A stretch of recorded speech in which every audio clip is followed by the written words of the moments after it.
मित्रों, जब यहाँ चर्चा चल रही थी तो मैं भी आपकी बातों को सुन रहा था और उस क्रम में कई बातें आई और मुझको मुनासिब लगा कि उनमें से कुछ बातों की चर्चा मैं करूं। कई लोगों ने खुलकर और कई लोगों ने मिलकर अलग से भी, पता नहीं क्यों और पता नहीं क्या कुछ आधार उसका है, तभी लोग चर्चा करते हैं। यहां से भी कहा गया, एक प्रस्ताव लेकर आप सब लोगों ने मुझको अधिकृत भी किया है अभी कि जो भी राजनीतिक निर्णय आगे लेना हो, आप इस बात के लिए अधिकृत हैं, निर्णय लीजिए। लोग, मीडिया के लोग हमसे भी पूछते रहते हैं। अब बीच में मैं दिल्ली गया था, भारत सरकार के गृह मंत्री माननीय अमित शाह जी से मेरी मुलाकात हुई, वह बात भी चर्चा में आई। उसके पहले जब हम लोगों ने पार्टी नहीं बनाई थी, तब दिल्ली के एक अस्पताल में मैं रूटीन चेकअप के लिए भर्ती था और भारतीय जनता पार्टी के 2-3 मित्र ऐसे ही मिलने के लिए चले गए। तो उस वक्त भी खबर, उस समय की मुलाकात को भी लोगों ने खबर बना दिया था। पार्टी बनाने के बाद तो चर्चा और आगे बढ़ गई। लोग पूछने लगे कि अमित शाह जी से मुलाकात हुई तो क्या भारतीय जनता पार्टी के साथ आपका गठबंधन फाइनल हो गया, क्या करने वाले हैं आप?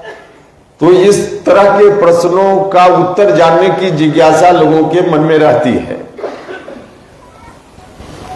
और आप सब लोगों ने आज उसी संदर्भ में एक प्रस्ताव भी पारित किया, मेरे ऊपर जवाबदेही दी कि आप जब भी जो निर्णय लेना हो, आप निर्णय लेने के लिए अधिकृत हैं। तो आपने मुझको अधिकृत किया, इसके लिए हम आपका धन्यवाद करते हैं।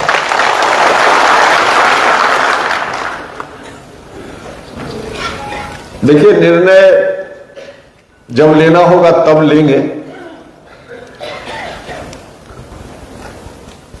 निर्णय लेने की कोई जल्दीबाजी नहीं है, अभी पार्टी के लिए काम करने की जल्दीबाजी है और उस दृष्टि से जल्दीबाजी शब्द पार्टी के लिए मैं इसलिए उसका इस्तेमाल कर रहा हूं क्योंकि लोकसभा चुनाव में अब बहुत वक्त नहीं है, साल भर से भी कम है। और साल भर से कम अभी हम कहते हैं कि पार्टी हम लोगों ने बनाई है, लेकिन फरवरी, मार्च, अप्रैल बीत गया, 3 महीना बने, 2.5 महीना लगभग हो गया। तो देखते देखते 2.5 महीना बीत गया, तो देखते देखते बाकी 10 महीना भी बीत जाएगा। हाँ, यह ठीक है कि जब से हम लोगों ने पार्टी बनाई है, निरंतर हम लोग कुछ न कुछ कार्यक्रम में लगे हुए हैं। तो आप सब लोग जो यहां आए हैं, आप सब लोगों से एक ही आग्रह है कि सिर्फ पटना से जो नेता साथी हैं यही लोग लगे रहे और आपके जिला में जाएं तब आप लगिए, इतना भर से काम नहीं चलने वाला है।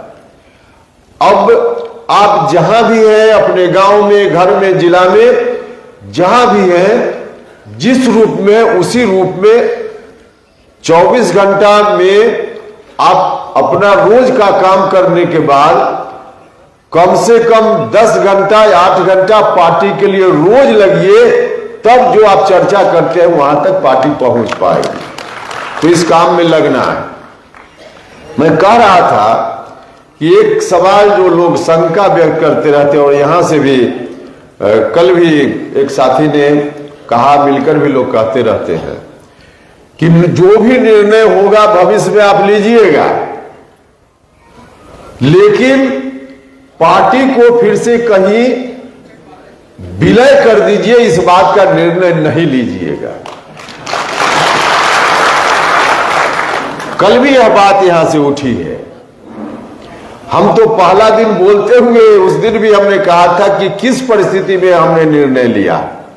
वोट का डिवीजन हो रहा था और जनता की ओर से कंजूसी हो गई। जनता उसी समय या तो मुकम्मल नीतीश जी के साथ या नहीं तो मुकम्मल हम लोगों के साथ। अगर मुकम्मल हम लोगों के साथ भी लोगों ने अपनी ताकत दे दी होती तो विलय की कोई जरूरत थी? इसलिए कि तब कोई आशंका ही नहीं थी। अगर मुकम्मल ताकत हम लोगों को मिल गई होती तो हम लोग अकेले फरिया लेते लालटेन वालों से, लेकिन बांट दिया, कुछ नीतीश जी को, कुछ हम लोगों को, और इसी में लालटेन वालों को लगा कि अब तो दो तरफ हो गया है, बीच से हम निकल जाए। तो जनता की ओर से ताकत कम दी गई, इसलिए वैसा निर्णय हम लोगों ने लिया था। मजबूरी थी हम लोगों की, क्योंकि वैसा निर्णय नहीं लेते और फिर लालटेन वाले उसी के चलते आ जाते, तब तो फिर जिंदगी भर की जो कमाई हम लोग की राजनीति की थी सब खत्म हो जाती ना। तो जनता ही सीधे कहती कि आपके चलते हो गया, फिर से लालटेन राज आ गया। तो हम लोगों को लगा कि नहीं। तो इस बार मुझको पक्का भरोसा है कि जनता भी इस बार टुकड़ा में नहीं देगी, मुकम्मल देने का काम करेगी।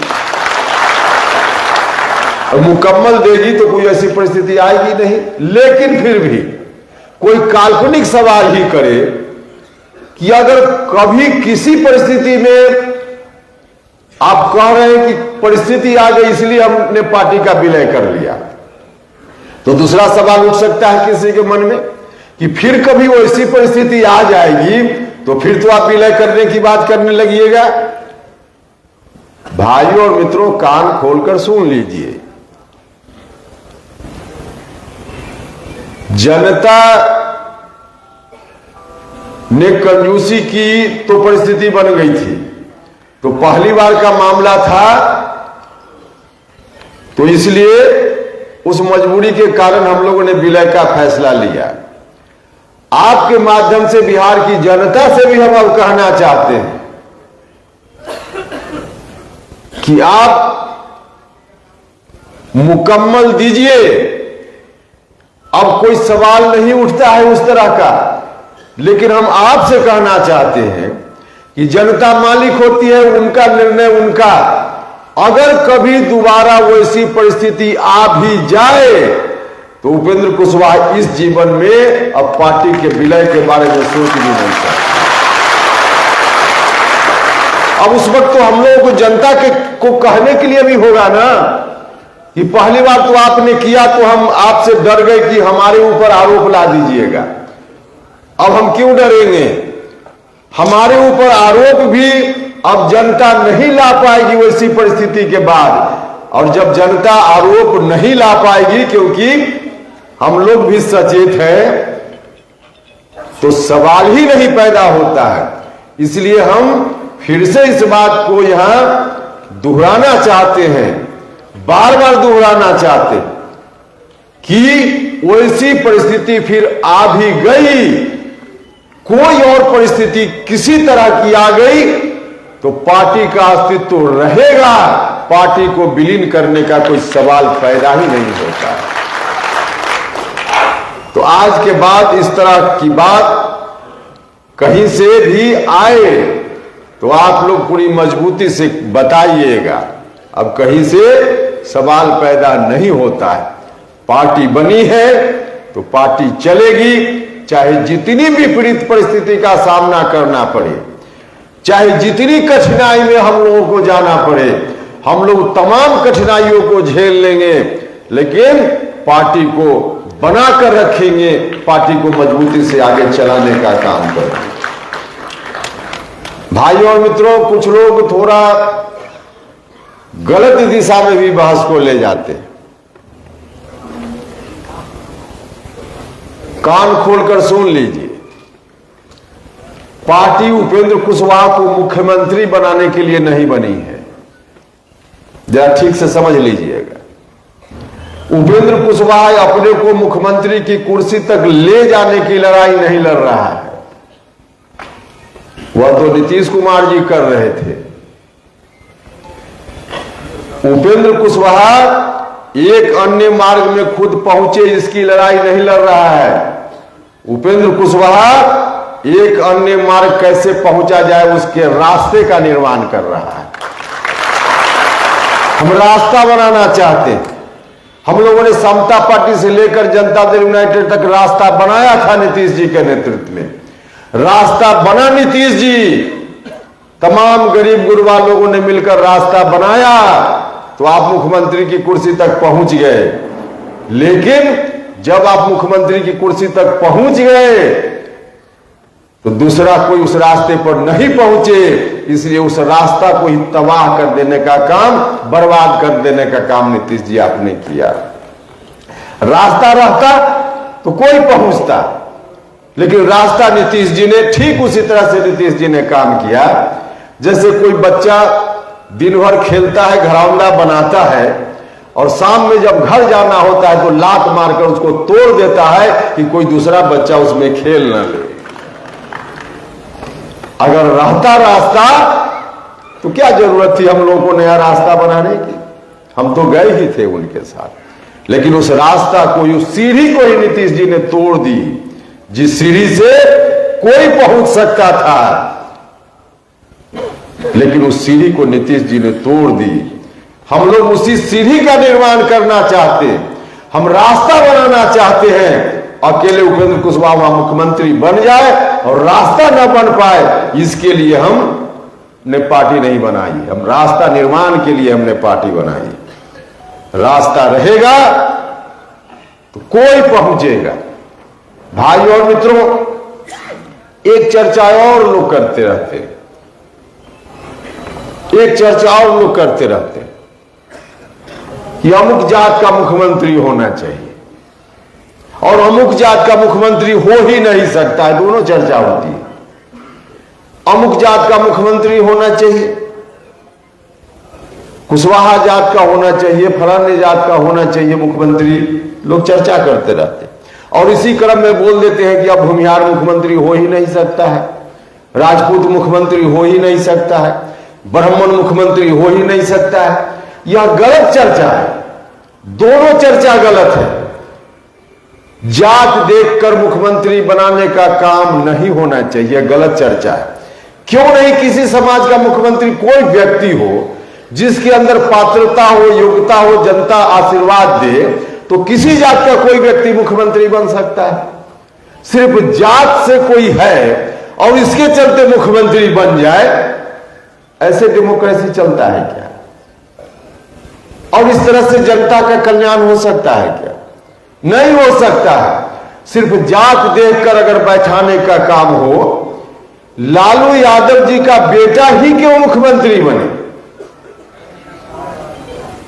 योग्यता हो तो मुख्यमंत्री बने, पात्रता हो तो मुख्यमंत्री बने, लेकिन कोई किसी परिवार में पैदा हो गया तो मुख्यमंत्री बन जाए, कोई किसी जात में पैदा हो गया तो मुख्यमंत्री बन जाए, यह बात डेमोक्रेसी के खिलाफ बात है। यह बात हिंदुस्तान का जो संविधान है उसकी आत्मा के खिलाफ बात है। मुख्यमंत्री बनने के बाद कौन कितनी क्षमता के साथ क्या कर सकता है, किन विचारधारा के साथ लैस व्यक्ति जाएगा तो कल्याण होगा, अगर इन चीजों को हम विचारधारा से जोड़कर नहीं देखेंगे, व्यक्ति की योग्यता, कर्मठता और विचारधारा को एक साथ जोड़कर नहीं देखेंगे, सिर्फ जात की बात करेंगे, तो भले कोई मुख्यमंत्री बन जाए लेकिन जनता वही रह जाएगी जहां जनता आज खड़ी है।